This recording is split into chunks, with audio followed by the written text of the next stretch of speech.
साथियों, समाज के लिए जो दिन रात एक करता रहे, समाज के तमाम वर्गों के लिए जी जान लुटाता रहे, अपना जीवन न्यौछावर कर दिया हो, सरकार से आंखों में आंखें डालकर सवाल करता हो, बीच सड़कों पर अपने ऊपर लाठियां बरसाए जाने का भी गम का जिक्र ना करता हो, ऐसे लोगों को समाज ने ही आज हरा दिया है। ऐसे लोगों को समाज हरा दिया है। हम बात कर रहे हैं बिहार विधानसभा चुनाव के दरभंगा के बहादुरपुर से खड़े हुए उम्मीदवार छात्र नेता दिलीप की। आज छात्र नेता दिलीप की हार हो गई है, लेकिन ये हार जिस समाज के लिए उन्होंने लड़ा, जिस समाज के लिए उन्होंने संघर्ष किया, उसी समाज ने आज उन्हें हरा दिया।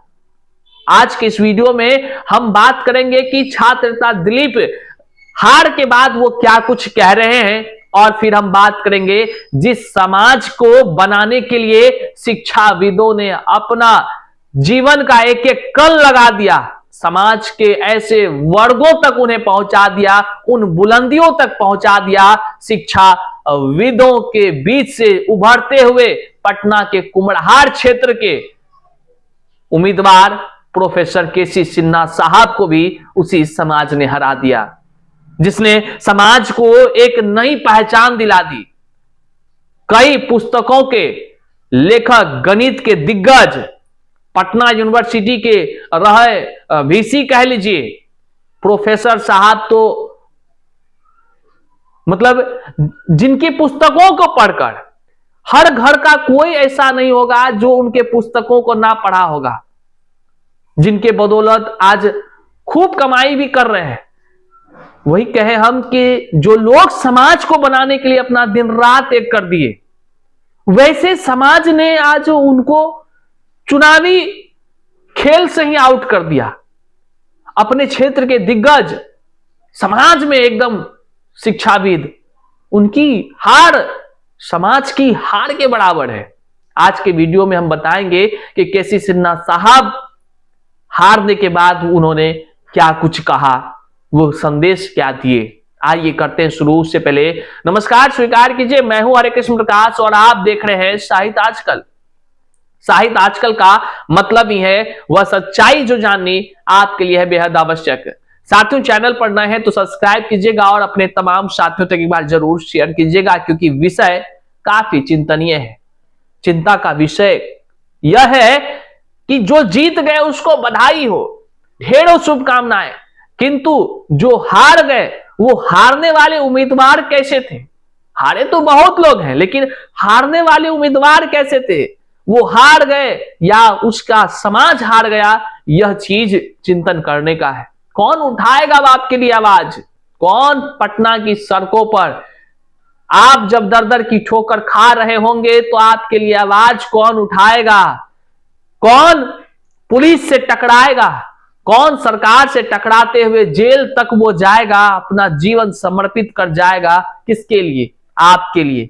और फिर समाज ने के लिए जो लड़ा, जो जेल तक गया, सलाखों के पीछे कई दिनों तक रहा, रातों की नींद उड़ाई, उन्होंने अपना शर्ट भी फटवाया, लाठियों की गिनती नहीं कितना खाया, किसके लिए? जिला जिला घूम घूम कर जो है कि जागरूकता अभियान चलाया, किसके लिए? युवाओं के नौकरी के लिए। कौन लड़ेगा आपके लिए? उस समाज के लिए कौन लड़ना चाहेगा जिस समाज के लिए लड़ करके अगर वो चुनाव में खड़ा होता है तो वही समाज उसे हजारों वोट से हरा देती है। सबसे पहले हम बात करते हैं छात्र नेता दिलीप का, जो दरभंगा के बहादुरपुर विधानसभा से चुनाव में खड़े हुए। और जानते हैं वो व्यक्ति को वोट कितना आया, ये आपके जहन में था। कल हमने शॉर्ट वीडियो बनाकर, रील बनाकर हमने अपडेट किया था जब वो हारते हुए नजर आए थे। बड़ा दुख हुआ था, क्योंकि हम आज जिन दो महान व्यक्तियों के विषय में हम चर्चा कर रहे हैं, उसके बारे अपडेट कर रहे हैं और चिंतन कर रहे हैं, इन दोनों के लिए हमने निस्वार्थ रूप से जो है कि वोट मांगने का काम किया था और जनता से अपील किया था कि भाई इन दोनों को जरूर जिताइएगा इनके क्षेत्र से। एक हमारे गुरुजी, गुरुदेव के तुल्य गुरुदेव, और दूसरा हमारे बड़े भाई समान, इन दोनों के लिए और तमाम युवाओं के कह लीजिए ये चाहते हैं, तमाम लोगों के चाहते हैं। युवा तो हम यूं ही बोल रहे हैं, मतलब तमाम जनता के चाहते हैं हर परिस्थिति में।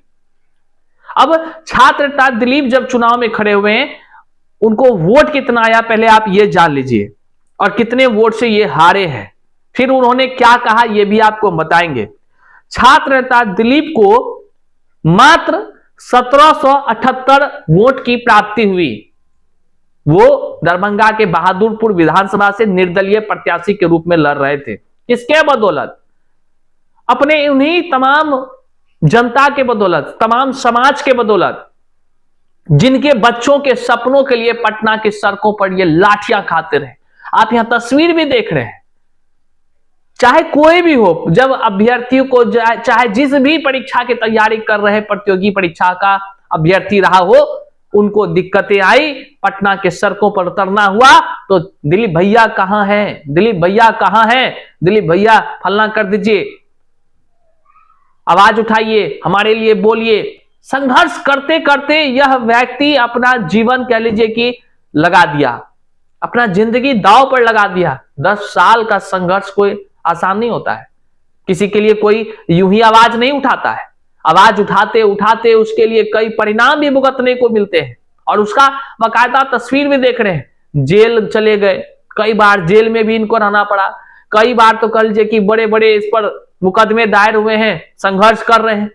तब व्यक्ति आपके भरोसे, आपके विश्वास के ऊपर खड़े होकर के यह चुनाव में उतरे थे कि अब हम सिस्टम से सदन में जाकर लड़ाई करेंगे, सदन में संघर्ष करेंगे, सदन में आवाज उठाएंगे। लेकिन जिस समाज के लिए इन्होंने संघर्ष किया, उसी समाज के लोगों ने इन्हें मात्र 1778 वोट की दिया है। 1778 वोट, 1778 वोट मात्र पड़े हैं। 8वें नंबर पर ये चले गए। और जानते हैं हार कितने वोट से हुई है? आपको बता दें 94,522 वोटों से इनकी हार हुई है। अब समझिए, समाज में ऐसे संघर्षशील युवा आपको कहीं और दिखता हो तो आप हमको बता दीजिए। ऐसे संघर्षशील युवा को वोट नहीं मिला। हम जनता का कोई कह लीजिए उस पर टीका टिप्पणी नहीं करें। जनता भगवान है, जनता भगवान है, वो जिसको चाहे चुने। लेकिन ऐसे संघर्ष व्यक्ति को वोट ना मिलना एक समाज को नई सीख देती है, एक संघर्षशील युवाओं को सीख देती है। समाज में तमाम समस्याओं पर आवाज उठाने वालों को एक सीख देती है कि भैया आपके आवाज बुलंद करने से फायदा तो कईयों को मिल जाएगा, लेकिन जब आपकी जरूरत होगी तो एक व्यक्ति आवाज नहीं उठाता नजर आएगा, एक व्यक्ति भी आपके समर्थन में खड़ा नहीं नजर आएगा। और वो 1778 जो लोगों ने इन्हें मत दिया है, वो तो देवतुल्य के समान है, जिन्होंने इनके संघर्षों को देखा और अपना मतदान किया है इनके ऊपर। उनको तो बधाई, लेकिन कौन होगा अब ऐसा युवा जो आपके लिए आवाज उठाएगा? छात्र नेता दिलीप जब हार के बाद वो अपनी बातों को रखते हैं तो वो क्या कहते हैं, जरा वो सुनिए। छात्र नेता दिलीप लिखते हैं, हम चुनाव हारे हैं, हौसला नहीं है, लेकिन दुख इस बात का है कि जिन स्टूडेंट्स के लिए मैंने अपना घर परिवार, सुख सुविधाएं और सरकारी नौकरी छोड़कर पिछले 10 वर्षों से लगातार संघर्ष और आंदोलन किया, लाठियां खाई और जेल गया, उन लोगों में से भी 99% स्टूडेंट ने मुझे वोट नहीं दिया। ये काली सच्चाई है, ये काली सच्चाई है। आप जो कहते हैं ना हमारे लिए आवाज उठाइए, हमारे लिए बोलिए, उसका हकीकत क्या है छात्र नेता दिलीप खुद बयां कर रहे हैं। अब देखिए, सच बोलना मेरी आदत है, इसलिए मैं सच लिख रहा हूं। कुछ ने मेरी जाति तो कुछ ने मेरा धर्म देखकर वोट नहीं दिया, जबकि कुछ पैसा पर बिक गए। यहां तक कि जिन लोगों पर मुझे बहुत भरोसा था, उन लोगों ने भी मुझे धोखा ही दिया। शायद मेरी किस्मत में ऐसा ही होना था। जो लोग हमारे आंदोलन से नौकरी में गए उन लोगों ने भी आर्थिक मदद नहीं किया, मात्र 10-12 नौकरी वाले लोगों ने कुछ आर्थिक मदद किया। बहादुरपुर विधानसभा में से सिर्फ स्टूडेंट और नौकरी में गए लोग भी मुझे वोट करते तो जितना वोट मुझे आया कम से कम उसका 15 से 20 गुना अधिक वोट जरूर आता। लेकिन लोगों को मेरी ईमानदारी, निष्पक्षता, पारदर्शिता और कार्य पसंद नहीं आया। चुनाव प्रचार के दौरान हमने बहादुरपुर विधानसभा की जनता से यह वादा किया था कि चुनाव का रिजल्ट, परिणाम चाहे जो भी हो, लेकिन मैं जनता के बीच आता रहूंगा और जनहित के मुद्दे को लेकर संघर्ष करूंगा। चुनाव हारने के बाद भी मैं अपने इस वादे को पूरा करूंगा। चुनाव जीतने वाले बिहार के सभी प्रत्याशियों को बहुत बहुत बधाई। ये छात्र नेता दिलीप अपना पोस्ट लिखते हुए कहते हैं। अब समझिए समाज की क्या दिशा है, क्या दशा है और क्या सीख ये दे रही है। हम जीते हुए को बधाई देते हैं, लेकिन समाज में एक चिंतन का विषय जरूर हो गया। आइए अब हम बात करते हैं ऐसे व्यक्ति का जिनको आज हर घर जानता है। जब वो चलते हैं तो उनके लिए प्रणाम, उनका सम्मान में हर कोई करता है। प्रणाम से आप ये नहीं सोचिएगा कि हम कुछ अलग बोलना चाह रहे हैं, हम सम्मान की भाव कर रहे हैं, गुरुदेव का सम्मान जो होता है।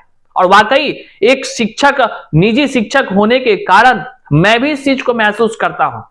जब मैं निकलता हूं अपने क्षेत्र में, चाहे वो बच्चे हो या उनके अभिभावक हो, जब मिल जाते हैं तो निश्चित तौर से एक जो सम्मान, एक स्नेह भाव देखते हैं वह अतुलनीय होता है। और वैसा जब कुम्हड़ार विधानसभा, पटना के कुम्हड़ार विधानसभा से जब प्रोफेसर केसी सिन्हा साहब चुनाव प्रचार में निकलते थे तो उनके लिए जो सम्मान दिखता था, जो लोगों का स्नेह दिखता था, अपार समर्थन दिखता था, सब लोग सर प्रणाम, आपको बहुमत मिलेगा, सर भी प्रणाम करते दिखते थे। हमने तो पहले भी कहा था वीडियोस में कि मैथ्स वाले केसी सिन्हा सर के पुस्तकों को पढ़कर और पढ़ाकर लाखों लोग जो है कि धन कुबेर बन गए हैं। खूब लोग उनके पढ़े हुए शब्दों को, उनके किताबों के शब्दों को आत्मसात कर बच्चों को पढ़ा कर खूब धन कमाए। इसमें कोई कहीं शंका का बात नहीं है। निश्चित तौर से आप अगर मैथ्स से रिलेटेड हैं, होंगे ही, ऐसा कोई घर नहीं जहां गणित का दीवाने ना मिले आपको। निश्चित तौर से केसी सिन्हा साहब चुनाव में जब खड़े होते हैं, लोगों का स्नेह सम्मान पाते हैं। लेकिन शिक्षाविदों की बात कीजिए, समाज आखिर किसको चाहता है? लोग कहते हैं कि अच्छा उम्मीदवार नहीं खड़े हुए ना, इसलिए हम वोट किसको दे, किसी को दे दिए। लेकिन यहां दो उदाहरण ऐसे हैं जो समाज को एक, कह लीजिए तो, सीख देती हुई नजर आ रही है। केसी सिन्हा साहब को कितना वोट प्राप्त हुआ ये पहले आप जान लीजिए। केसी सिन्हा साहब को वहां की जो कुम्हड़ार विधानसभा है, वहां की जनता 15,017 वोट दी है। मतलब 15,017 लोगों ने केसी सिन्हा साहब को वोट दिया। अब सवाल है कि हारे कितने वोट से हैं? हारे हैं 85,468 वोट से वो हार गए हैं। अब सोचिए, समाज में ऐसे शिक्षाविद जो गणित के महान दिग्गज रहे, उनका कार्य क्षेत्र भी कई रहा। अब समझिए, ऐसे व्यक्ति को समाज में वोट ना मिलना, या कह लीजिए कि जिन्होंने समाज को बनाने का काम किया। समाज बनाने का मतलब देखिए मेरा एक है, ये नहीं कि भौतिक रूप से, वो उन्होंने हर घर को बनाने का काम किया है, बुद्धि से, शिक्षा से, शिक्षित करके। और जो उन्होंने दिया ना, आज विदेशों में जाकर के लोग जो है कि उससे धन कमा रहे हैं। सोचिए, वैसे व्यक्ति को उसी समाज ने वोट न देकर हरा दिया, जिस समाज को उन्होंने बुलंदियों तक पहुंचाने के लिए अमर कथा लिख गए हैं। मतलब समझिए, अमर कथा लिख दिए हैं। मैथ्स के कई किताबों के केसी सिन्हा साहब जो है कि लोगों को दिए हैं। वो हार जाने पर मैं अचंभित इस बात से हूं, मुझे दुख नहीं है इस बात का कि मान लीजिए वहां की जनता ने वोट नहीं। मैं ये कहना चाह रहा हूं, ऐसे विद्वान व्यक्ति अगर चुनाव में खड़े होने का साहस रखते हैं, खड़े होते हैं और वहां से वो हार जाते हैं, तो अब जरा समझिए कौन शिक्षाविद चुनाव में खड़ा होना चाहेगा, कौन शिक्षाविद, कैसे लोगों का मनोबल टूटेगा, ये आप अंदाज लगाइए जरा सा।